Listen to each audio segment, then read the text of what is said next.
خلي بالك وإياك تقع. إياك تقع في نفس الخطأ اللي وقع فيه كتير أصلا من اللي حوالين مننا. ببساطة إنك تحاول ترجع كل تفسير وكل الظواهر اللي حوالين منك للمنطق.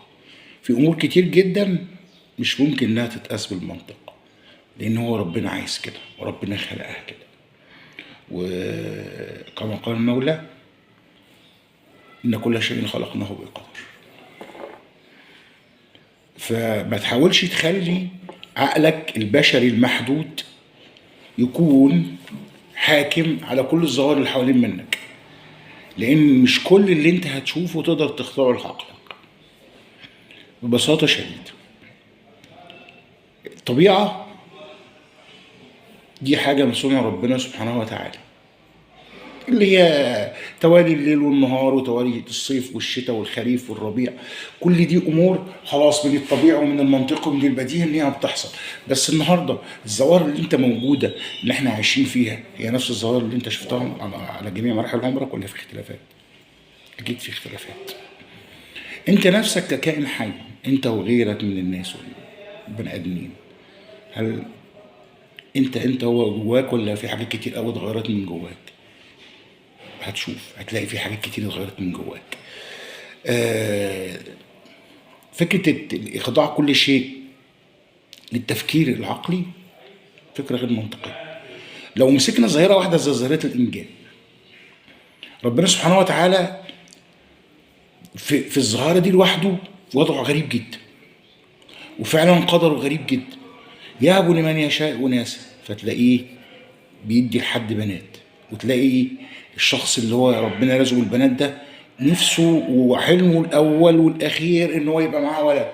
وفي ناس منهم تتناها تخلف ويخلف كتير جدا من النساء من البنات لحد ما يجيبوا الولد، وممكن في الاخر بيبقى عيل عاق وعيل بيبقى سبب بلاءه في الدنيا كلها. ويهب لمن يشاء الذكور، برضه تلاقي في حد معاه كم من الصبيان عدد ويتنوا يخلف لحد ما نفسه ان هو يجيب بنت. طيب ويهب من او يزوجهم ذكرانا واناثا ويجعل من يشاء عقيما. في اللي ربنا بيكرمه وبيديله الاثنين، وفي العقيم اللي هو ما بيخلفش. حتى الناس اللي بتخلف، في ناس ربنا بيبتليها، في ناس ربنا بيبقى رحيم بيها من اول جوازهم بيحصل حمل وانجاب.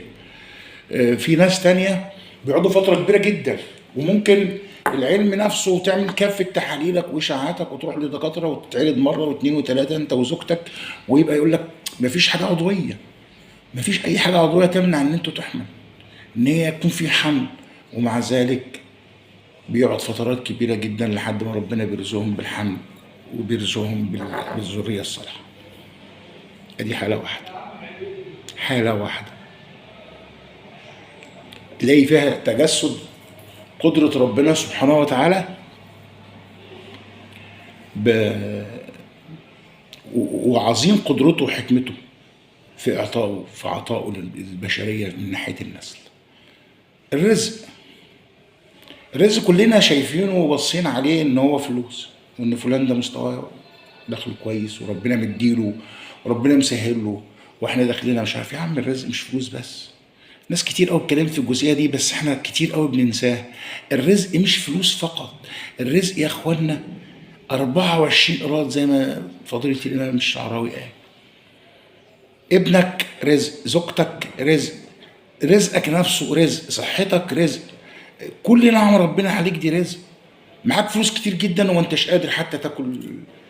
زي ما بيقولوا كان زمان بقى ايام الدلع نقول شقه فول، ما الفول النهارده لمن استطاع عليه سبيلا. مش قادر تاكل اللي انت عايزه، الفلوس دي عملت لك ايه؟ الرزق ده عمل لك ايه؟ لو الموقف موجود هنا هتقول له يا رب انا مش عايز الفلوس، انا عايز الصحه. طيب راحه البال نفسها، راحه البال نفسها، في ياما في ناس معاها فلوس وتلاقيها دايما مشغوله ومهمومه وقاعد خايف من بكره ومن الاجراءات والضرر ونزيل. يا عم اللي ما معهوش مريح نفسه، على الاقل هو عايش حتى على قد الخمس ست قروش اللي بيخشوا له، والدنيا ماشيه بيه وماشيه يعني متظبطه على موده زي ما بيقولوا يعني. فالصحه رزق. طيب معاك فلوس كتير جدا وربنا اداك زوجه مش مريحاك، بتخش معاه في خصومات وحياتك كلها بتبقى نكد، يا اما بتنفصل والولاد وتعيش في معاناه وتطمع فيك ويطمع فيك غيرك. نفس حتى انت لو معاك فلوس تلاقي كل اللي حواليك منك طمع، كله عايز ياخد منك. ان ما بطلت تدي تنكره، ولو ما اديتش من الاول يا عم سيبك منه ده بخيل محدش بياخد منه.